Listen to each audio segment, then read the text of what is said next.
প্রশাসন দোষরমুক্ত করার হুঁশিয়ারি উপদেষ্টা আসিফের 15 বছরের ফ্যাসিবাদ কয়েক সপ্তাহে উপড়ে ফেলা কঠিন, আইন উপদেষ্টা।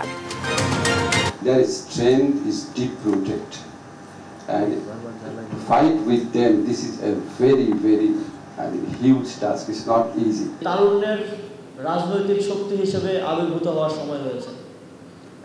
এমন এই গণঅভ্যুত্থানে যারা রাজপথে নেমে এসে জীবন দিয়েছে তাদেরকে রাজনৈতিক শক্তি হিসেবে আবির্ভূত হতে হবে। নির্দিষ্ট দলকে ক্ষমতায় রেখে স্বার্থ উদ্ধার করতে চায় ভারত, মন্তব্য আমির খসরু। সম্পর্ক উন্নতিতে নীতি পরিবর্তনের আহ্বান।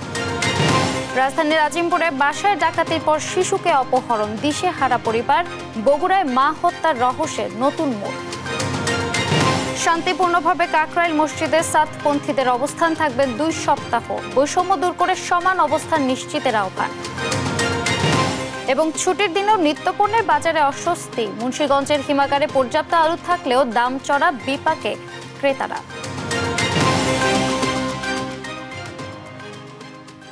সংবাদ রাতে দেখছিলেন একেএস টিম টিভার সংবাদ শিরোনামগুলো, সাথে আছে আমি ফারজান আলীনা। প্রশাসনে এখনো ঘাপটি মেরে বসে আছে আওয়ামী দোসররা, তাই প্রশাসনকে দোসরমুক্ত করার হুঁশিয়ারি দিয়েছেন উপদেষ্টা আসিফ মাহমুদ। এজন্য তথ্য দিয়ে সবাইকে সহযোগিতা করার আহ্বান জানিয়েছেন তিনি। এ সময় রাজনৈতিক দল গঠনের ইঙ্গিত দেন উপদেষ্টা আসিফ। বিস্তারিত এনআই নাহিদের রিপোর্টে। ছাত্র জনতার গণঅভ্যুত্থানের 3 মাস পূর্তি উপলক্ষে রাষ্ট্র ও প্রশাসনের সর্বস্তরে বৈষম্য নিরসনে অন্তর্বর্তীকালীন সরকারের কার্যক্রমের মূল্যায়ন শীর্ষক আলোচনা সভা আয়োজন করে ঢাকা অফিসার্স ক্লাব। প্রধান অতিথির বক্তব্যে যুব ও ক্রীড়া উপদেষ্টা আসিফ মাহমুদ সজীব ভুঁইয়া বলেন, জনবিরোধী ও গণতন্ত্র হত্যাকারী পরিকল্পনা ছিল বিগত সরকারের। প্রশাসনের যে অবক্ষয় ঘটেছে তার প্রশ্রয় দিয়েছে ফ্যাসিবাদ সরকার। তাই প্রশাসনকে দোষরমুক্ত করার হুঁশিয়ারি দেন উপদেষ্টা। এ সময় তথ্য দিয়ে সবাইকে সহযোগিতা করার আহ্বান করেন তিনি। বিগত সময়ে যে রাজনৈতিক সরকার ছিল, যে ফ্যাসিবাদী সরকার ছিল, তাদের পলিসি ডিসিশনগুলোই ছিল জনবিরোধী, গণতন্ত্র হত্যাকারী এবং মানুষের জীবন নেওয়ার মতো পলিসি ডিসিশন তারা দিয়েছেন। এবং প্রশাসনের মধ্যে থাকা তাদের দোসররা সেগুলো বাস্তবায়ন করেছে। এবং অনেক ক্ষেত্রে প্রশাসনের মধ্যে থাকা কিছু কিছু অফিসার যারা দলীয় নেতাদের থেকেও বেশি রাজনৈতিক ভাবে সেই দায়িত্বগুলো পালন করেছে। তারুণ্যের রাজনৈতিক শক্তি হিসেবে আবির্ভূত হওয়ার সময় এসেছে। ছাত্র জনতার শহীদদের আকাঙ্ক্ষা কোনো রাজনৈতিক দল সম্পূর্ণরূপে ধারণ করতে ব্যর্থ হচ্ছে। রাজনৈতিক দলগুলোকে 24কে ধারণের আহ্বান আসিফ মাহমুদের। এ সময় রাজনৈতিক দল গঠনেরও ইঙ্গিত দেন তিনি। যে তারুণ্যের রাজনৈতিক শক্তি হিসেবে আবির্ভূত হওয়ার সময় হয়েছে। এমন এই গণঅভ্যুত্থানে যারা রাজপথে নেমে এসে জীবন দিয়েছে তাদেরকে রাজনৈতিক শক্তি হিসেবে আবির্ভূত হতে হবে। কেননা তাদের যে রাজনৈতিক আকাঙ্ক্ষা থেকে এই জীবন দেয়া, এই আহত হওয়া, হাত হারানো, পা হারানো, চোখ হারানো, এই আকাঙ্ক্ষা দুঃখজনকভাবে কোনো রাজনৈতিক দল সম্পূর্ণরূপে ধারণ করতে ব্যর্থ হচ্ছে। গণঅভ্যুত্থানে আহত ও শহীদদের আকাঙ্ক্ষা বাস্তবায়নে আমলাদের সর্বোচ্চ সততা দিয়ে কাজ করার আহ্বান জানান উপদেষ্টা আসিফ মাহমুদ। জনকল্যাণমুখী একটি রাষ্ট্র গড়ার জন্য প্রশাসনের। এনআই নাহিদ, দেশ টিভি, ঢাকা। গুম, বিচার বহির্ভূত হত্যার বিচার করা কঠিন, কারণ ফ্যাসিবাদের শেকড় অনেক গভীরে ছড়িয়ে আছে। 15 বছরে পুঞ্জীভূত শক্তিকে কয়েক সপ্তাহে মোকাবেলা করা সহজ নয়।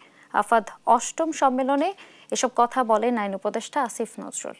আর শুধু গুম খুনের শিকার পরিবারের জন্যই নয়, আওয়ামী লীগের শাসনামলে নির্যাতিত প্রত্যেকের জন্য ন্যায় বিচার নিশ্চিত করা এই সরকারের অগ্রাধিকার, বলছেন গৃহায়ন ও গণপূর্ত উপদেষ্টা আদিলুর রহমান খান। সাবরিনা মজুমদারের রিপোর্ট, জানাচ্ছেন মোহাম্মদ সাকিব। আওয়ামী লীগের 15 বছরের শাসনামলকে চিহ্নিত করা হয় বাকস্বাধীনতার চরম লঙ্ঘন, জোরপূর্বক গুম, বিচার বহির্ভূত হত্যা, দুর্নীতির আমল হিসেবে। এ সময় গুমের শিকার হয়েছেন প্রায় 600 মানুষ। এতদিন এ নিয়ে তেমন কেউ সরব না থাকলেও 5 আগস্ট শেখ হাসিনার পতনের পর পাল্টে যায় প্রেক্ষাপট। গুমের ঘটনা তদন্তে এই প্রথম দেশে গঠন করা হয় কমিশন। শুক্রবার সকালে জোরপূর্বক গুম বিষয়ক মানবাধিকার সংস্থা Asian Federation Against Involuntary Disappearance AFAD অষ্টম সম্মেলন হয়। এতে অংশ নিয়ে আইন উপদেষ্টা আসিফ নজরুল বলেন, গত 15 বছরে ফেসিবাদের শেকড় পৌঁছেছে গভীরে। ভয়ের রাজত্ব তৈরি করে রেখেছিল শেখ হাসিনা। এদের মোকাবিলা করা কঠিন। এই সময় গুম, বিচার বহির্ভূত হত্যার বিরুদ্ধে লড়াই চলমান রাখার আহ্বান জানান তিনি। The strength of this group, whether they committed enforced disappearance, whether they committed corruption or they committed extrajudicial killing, their strength is deep-rooted. And to fight with them, this is a very, very huge task. It's not easy. গুমের শিকার পরিবারের ক্ষতিপূরণ ও আইনি সমস্যা সমাধানে ordinance জারির প্রয়োজনীয়তার কথা তুলে ধরেন অ্যাটর্নি জেনারেল। এ সময় আইন উপদেষ্টাও জানান, বিবেচনা করা হচ্ছে আইনি বিষয়টিও। We have our law advisor here. I would like to request our staff that there should have some ordinance so that the families of these victims can get or inherit the property in an expeditious manner. The question of trial, we are committed. And the work of the Gum Commission and the International Crime Tribunal, there could be coordination between these two organizations. অনুষ্ঠানে নির্যাতিত প্রত্যেকের জন্য ন্যায় বিচার নিশ্চিতে এই সরকার কাজ করবে বলে জানান গৃহায়ন ও গণপূর্ত উপদেষ্টা। Comrades, as we stand together, as we fight together, we would like to express our collective determination that we will not let it go without seeking justice, without ensuring justice. অনুষ্ঠানে গুমের শিকার বাংলাদেশ ও নেপালের ভুক্তভোগীরা তাদের অভিজ্ঞতা তুলে ধরেন। মোহাম্মদ সাকিব, দেশ টিভি, ঢাকা। একটি নির্দিষ্ট দলকে ক্ষমতায় রাখার মাধ্যমে ভারত নিজস্ব স্বার্থ রক্ষা করতে চায় বলে মন্তব্য করেছেন বিএনপির স্থায়ী কমিটির সদস্য আমির খসরু মাহমুদ চৌধুরী। বলেছেন, পারস্পরিক সম্মান বজায় রাখার পাশাপাশি অভ্যন্তরীণ বিষয়ে হস্তক্ষেপ না করলে বাংলাদেশ ভারত সম্পর্ক টিকে থাকবে। আর ৭১-এ আওয়ামী লীগের নেতারা যেভাবে নিজ স্বার্থে দেশ ছেড়ে পালিয়েছিল, ২৪-এর ৫ই আগস্টে একইভাবে পালিয়েছে বলে মন্তব্য করেছেন বিএনপির স্থায়ী কমিটির সদস্য ডক্টর আব্দুল মঈন খান। বিস্তারিত সাইফুল রিপনের প্রতিবেদনে। ৭ নভেম্বর ঐতিহাসিক বিপ্লব ও সংহতি দিবস উপলক্ষে মিরপুরের শাহ আলী মাজার প্রাঙ্গণে আলোচনা সভা ও সাংস্কৃতিক অনুষ্ঠানের আয়োজন করে বাংলাদেশ জাতীয়তাবাদী বাউল দল। ঐক্যবদ্ধ থাকার আহ্বান। আলোচনায় অংশ নিয়ে ত্যাগী নেতাকর্মীদের মূল্যায়নের আশ্বাস দিয়ে বিএনপি নেতারা বলেন, বিএনপিতে অনুপ্রবেশকারীদের কোনো স্থান নেই। লুটপাট, চাঁদাবাজির সাথে জড়িতদের আইনের হাতে তুলে দেওয়ার আহ্বানও জানান তারা। আপনারা যারা দুর্দিনে ছিলেন, পার্টি দুঃসময় ছিলেন, আপনাদেরকে আগামী দিন ইনশাআল্লাহ আমরা মূল্যায়ন করব। নব্য বিএনপি বিভিন্ন জায়গায় চাঁদাবাজি, লুটতরাজ, দখলদারি করে তারা আমাদের ভাবমূর্তি নষ্ট করার চেষ্টা করছে। তাদেরকে হাতে ধরে তাদেরকে আইনের হাতে তুলে দেন। বিএনপির স্থায়ী কমিটির সদস্য ডক্টর আব্দুল মঈন খান বলেন, ইতিহাস বিকৃত করে পাঠ্যসূচি পরিবর্তন করেও দেশের তরুণ সমাজকে বিপদগামী করতে পারেনি আওয়ামী লীগ, আর সে কারণেই ৫ আগস্ট হয়েছে। ৫ই আগস্ট ২০২৪ সালে সেই ১৬ বছরের ট্যাবলেট কোনো কাজে লাগে নাই। সিলেবাস বদল করে যে শিক্ষা দিয়েছিল সেই শিক্ষা কোনো কাজে লাগে নাই। বিগত ৫ই আগস্ট আপনারা দেখেছেন যে স্বৈরাচারী সরকারের সর্বোচ্চ পদে যিনি আসীন ছিলেন, তিনি ঠিক সেদিন আবার সেই ১৯৭১ সালের মতোই কাপুরুষের মতো পালিয়ে গেছে। ঢাকা বিশ্ববিদ্যালয়ে অধ্যাপক মোজাফফর আহমেদ চৌধুরী মিলনায়তনে আয়োজিত অভিন্ন নদীর পানি ও ভারত প্রশ্ন সমাধানের রাজনীতি কি শীর্ষক আলোচনায় ভারত বাংলাদেশ সম্পর্ক নিয়ে কথা বলেন বিএনপির স্থায়ী কমিটির সদস্য আমির খসরু মাহমুদ চৌধুরী। বাংলাদেশের ভিতরে আমাদের সিকিউরিটি অসুবিধা হচ্ছে, হিন্দু মুসলমানের প্রবলেম হচ্ছে, তারপরে ফান্ডামেন্টালিস্ট ইস্যু আছে। এই বগিম্যান ক্রিয়েট করার পিছনে একটা উদ্দেশ্য আছে। সেই উদ্দেশ্য হচ্ছে বাংলাদেশে একটি গোষ্ঠীকে, একটি ব্যক্তিকে, একটি দলকে অব্যাহতভাবে ক্ষমতায় রেখে তাদের স্বার্থ সিদ্ধি করা, একটা নতুন ন্যারেটিভ সৃষ্টি করতে হবে। Come out of this ecosystem, remove this bogeyman, remove this narrative.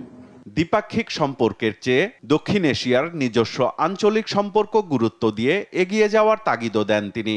আমাদের বাইল্যাটারালিজম থেকে বেরিয়ে এসে আমাদের রিজিওনালিজম, মাল্টিল্যাটারালিজমে যেতে হবে। সাইফুল রিপন, দেশ টিভি, ঢাকা। শহীদদের রক্তের ঋণ পরিশোধের জন্য অবাধ, সুষ্ঠু এবং নিরপেক্ষ নির্বাচন করতে হবে, এমন একটা জাতীয় ঐক্য গড়ে তুলতে হবে যার মাধ্যমে ফ্যাসিবাদের কবর রচনা হবে। বাগেরহাট জেলা জামায়াতে ইসলামীর সদস্য সম্মেলনে দলের সেক্রেটারি জেনারেল মিয়া মোহাম্মদ গোলাম পরওয়ার এসব কথা বলেন। শুক্রবার বাগেরহাটে খানজাহান আলী আলিম মাদ্রাসা মাঠে সদস্য সম্মেলনে তিনি আরও দাবি করেন, আমলাদের মধ্যে 7.5 লাখ ফ্যাসিবাদের দোষর রয়েছে। জেলা জামায়াতের আমির রেজাউল করিমের সভাপতিত্বে সদস্য সম্মেলনে বক্তব্য দেন কেন্দ্রীয় নেতা মুহাদ্দিস আব্দুল খালেক, মাওলানা আবুল কালাম আজাদ, অধ্যক্ষ মশিউর রহমান সহ আরও অনেকে।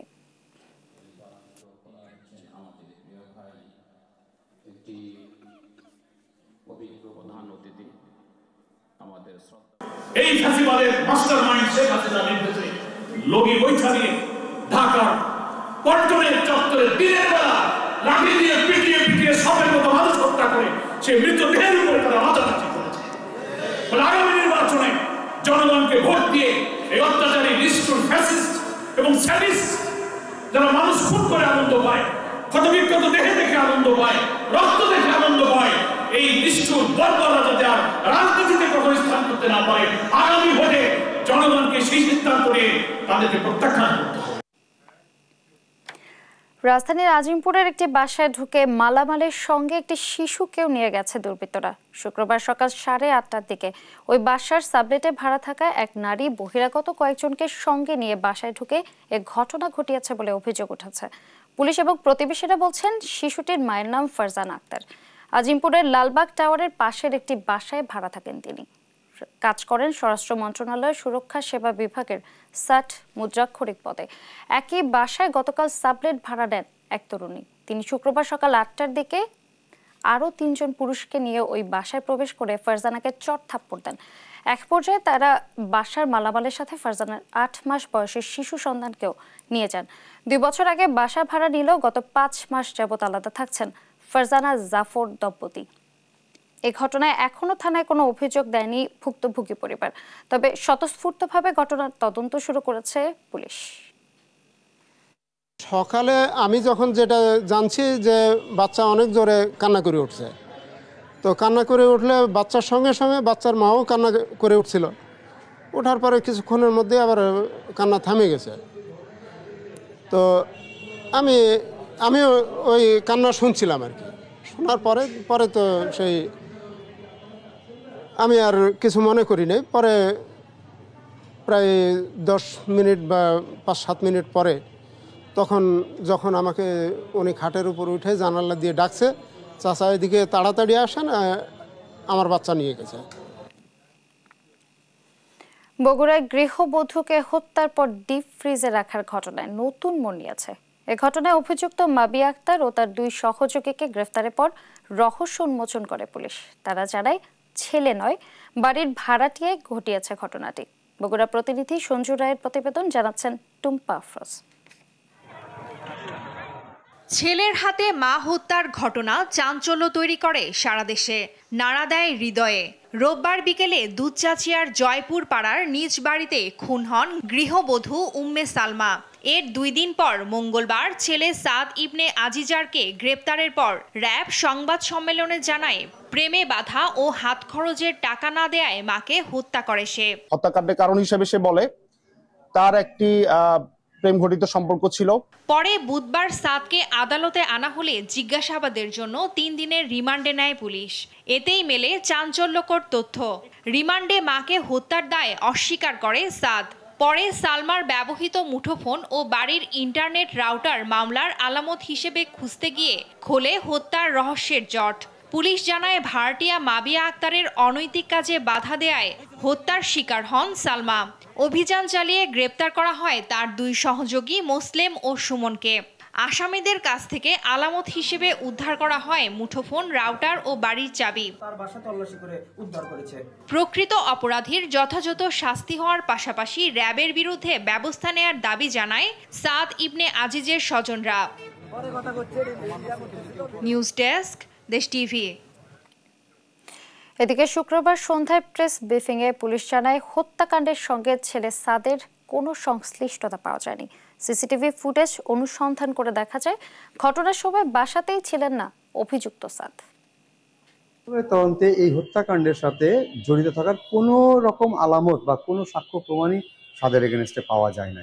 2টা ক্যামেরা 16 ঘন্টা সিসিটিভি ফুটেজে আমরা দেখি যে সে 8টা 40-এ ঢুকতেছে আর 1টা 15-তে বেরোচ্ছে। নামাজ পড়ে সে 1টা 56-তে বাসায় যায়। মাফিয়া ওই বিল্ডিংয়ে সে ভাড়া থাকতো আর ওই সে অনৈতিক কার্যকলাপ। বাসার মালিক যিনি রিজিস্ট করেছেন ইনি দেখে নেয়, পরে ইনি তাকে নিষেধ করে। ইনি নিষেধ করলে ইনি সেটা শোনে না, আর এইটা তাদের মধ্যে ভয়ের সৃষ্টি শুরু হয়। পাশাপাশি তারা ওই বাসায় নেশা করতো আর 5 মাসের ভাড়াও বাকি ছিল। এগুলো নিয়ে তাদের মধ্যে একটা পূর্ব শত্রুতার জের তৈরি হয়, আর এই জেরের ফলেই তাকে প্রাণটা হারাতে হয়। শান্তিপূর্ণভাবে রাজধানীর কাকরাইল মার্কাজ মসজিদে অবস্থান নিয়েছে মাওলানা সাদের অনুসারীরা। শুক্রবার সকাল থেকে মসজিদে প্রবেশ করতে থাকেন তারা।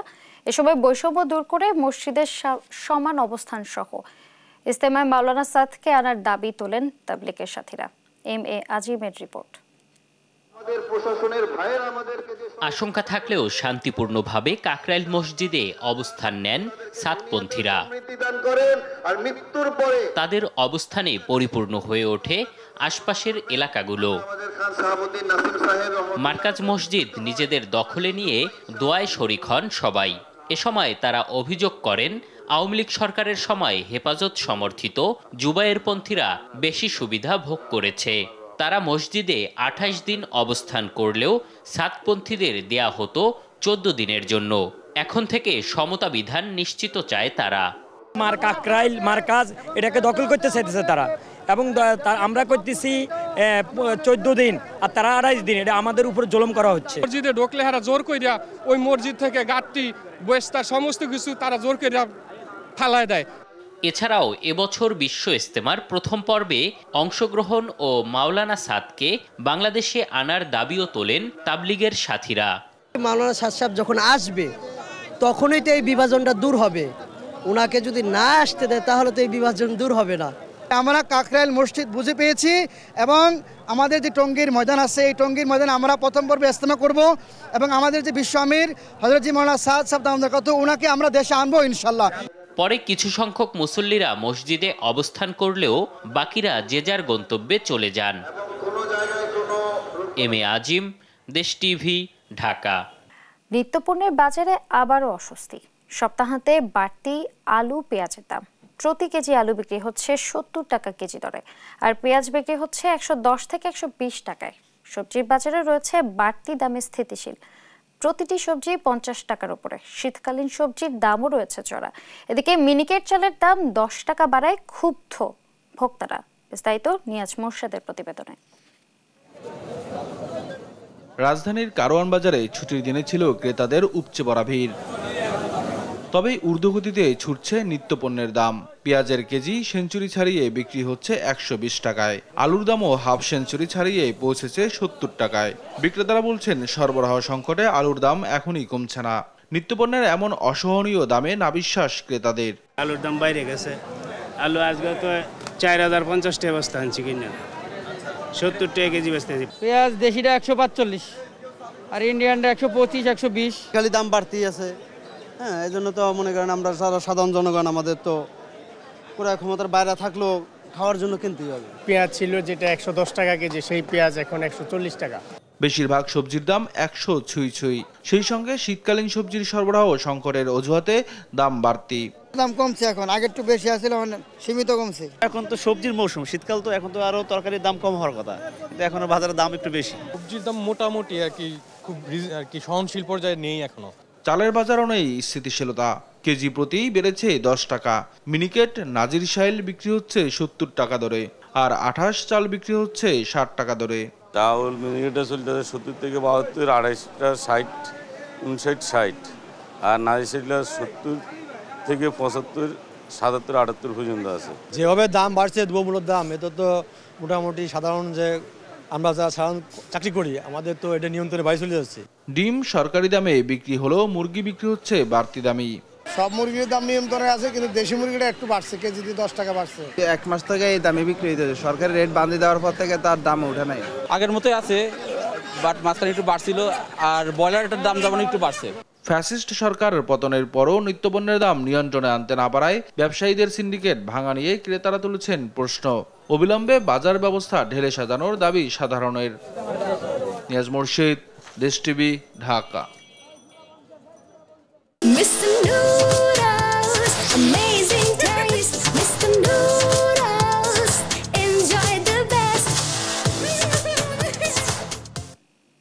দেখছেন সংবাদ রাত। দ্বিকক্ষ বিশিষ্ট পার্লামেন্ট ব্যবস্থা গঠনের উপর জোর দিয়েছেন বিএনপির আইনজীবী জয়নুল আবেদিন। শুক্রবার ঢাকা বিশ্ববিদ্যালয়ে আরসি মজুমদারে নয়া বাংলাদেশ সংবিধান ভাবনা, সংকট ও সম্ভাবনা শিরোনামে আয়োজিত সেমিনারে এই মন্তব্য করেন তিনি। অনুষ্ঠানে অন্যান্যদের মধ্যে উপস্থিত ছিলেন জামায়াতের সহকারী সেক্রেটারি জেনারেল মোয়াজ্জেম হোসেন হেলাল ও এবি পার্টির যুগ্ম সদস্য সচিব ব্যারিস্টার আসাদুজ্জামান ফুয়াদ। আলোচকরা বলেন, জনগণের ক্ষমতা কিভাবে জনগণের কাছে ফিরিয়ে দেওয়া যায় এ নিয়ে রাজনৈতিক দলগুলোর ভাবা উচিত। এই সরকার মানুষের ভাষা বুঝবেন এবং বুঝে তারা ইতিমধ্যেই কতগুলো সংস্কারের কমিটি করেছেন। আপনারা জানেন যে সেই কমিটি আমাদের দল থেকে আমরা বারবার বলছি যে যতদিন আপনাদের সংস্কার লাগে আপনারা করেন, কিন্তু মূল টার্গেট থাকবে এই সরকারের যে জনগণের ক্ষমতা জনগণকে ফিরিয়ে দেওয়া। আমাদের সাংবিধানিক ভাবনা এটাই হচ্ছে এই যে আমাদের বিশ্বাস, মূল্যবোধ, এটাকে পঞ্চদশ সংশোধনীর মাধ্যমে যে পরিবর্তন আনয়ন করা হয়েছে জাতির কাছে এটা গ্রহণযোগ্য কোনো ব্যবস্থা নয়।